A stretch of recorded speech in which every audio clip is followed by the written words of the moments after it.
everybody. Sorry I haven't been really in the picture posting any new videos or anything. I have some short videos that I've been trying to tie people over for now. Between the weather and me being under the weather, hasn't really worked out well for me. So I'm feeling a little bit better, and I've been doing my normal shop time and stuff like that, but didn't want to bore anybody with all the normal stuff that I have going on in the daily. When I'm walking outside, I gotta check out this parts truck. There's some things that I may need off of it, but stay tuned to find out. Stay tuned.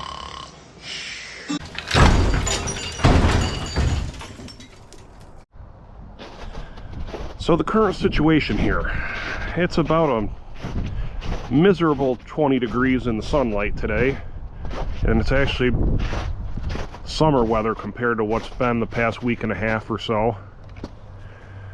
So right now I'm just walking out back, checking out this parts truck right here. It's the same truck as what I've been working on inside the garage. For any of you viewers that have been paying attention to anything, this is a probably 83, 84 Mack MC. It's a good parts truck.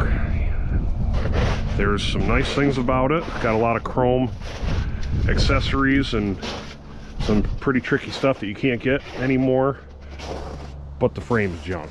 The frame is kind of just, it's seen better days. I'm pretty sure that's why the fire department had retired it.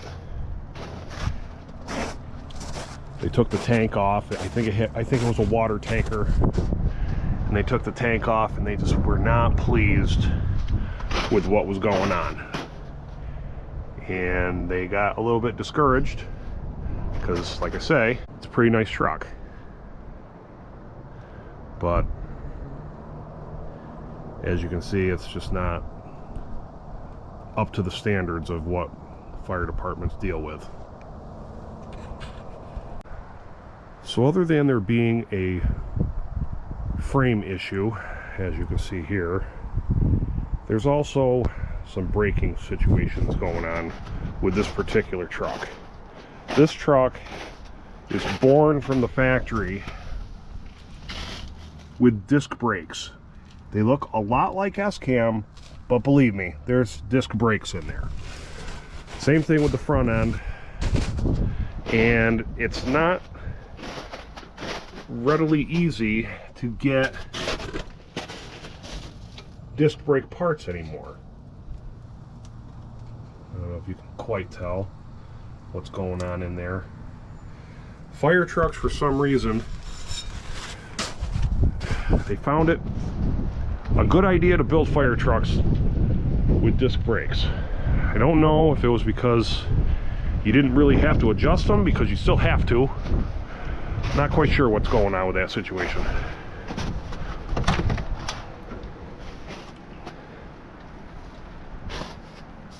But inside is pretty decent.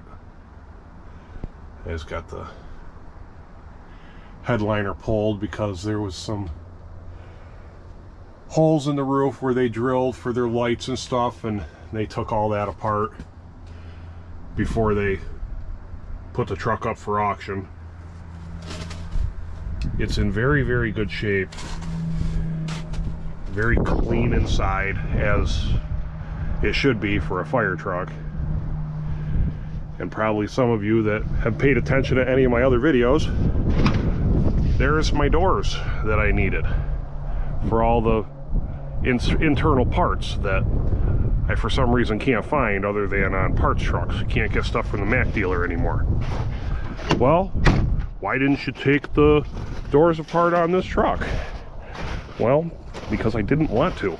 I didn't want to destroy this complete cab. Minus, you know, it's got headlight bezels that I had to take off. But overall, it's in decent shape, cab-wise. It's actually in beautiful shape cab-wise.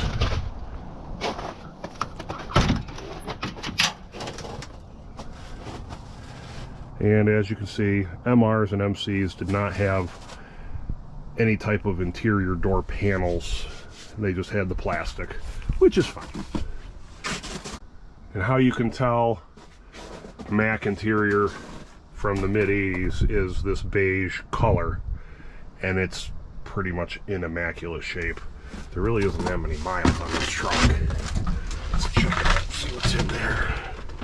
Yeah, 24,000 original miles on this truck. And it's got all your dash components and all that stuff. I did drive this home. It was a little bit sketchy on a day like today, being kind of cold. Brought some batteries with me and primed it. Luckily got it to start and drove it home. I don't know if you can quite tell in there, but it's got a, let me see if I can get the camera, sneak that in there. No, not really.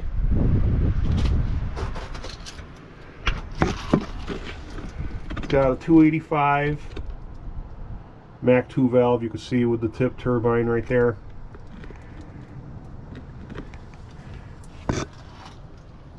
It's a shame. I'm sure somebody is still running these. It's even got the rear exhaust manifold all the way to the back for this particular application. It doesn't dump out right in the middle like the normal ones do. So it's pretty unique for its application. You could put it in an R model. I would just recommend changing the exhaust manifold. I don't even know if it would work. And I need these parts here to complete my build in the garage, because my setup was completely different than, well, than what this is.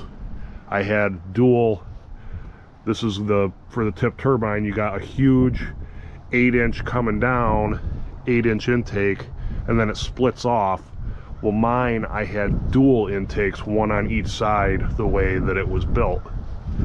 So I'm glad that I got this truck, because I don't even know where you can find those kind of parts.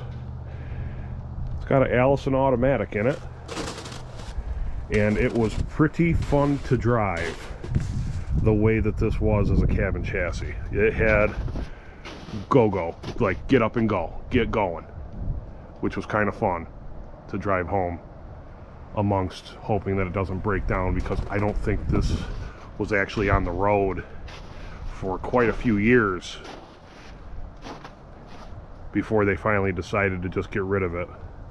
Not that there would be anything wrong with it, but I don't know, I guess if it was a really far distance for me, I probably wouldn't have taken a chance on driving it home. But being that it was only about an hour, I figured, hey, why not?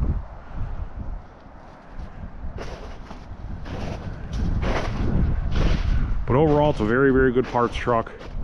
I have to rob the skid plate off the front of it because mine does not have it. There's so many very important little Mack parts that I need to complete my build, and I guess the stuff that I don't use, I'll put it off to the side for a rainy day, because you just never know, and you can't really find these parts anymore. So it's just a short little clip for those of you Cabover enthusiasts.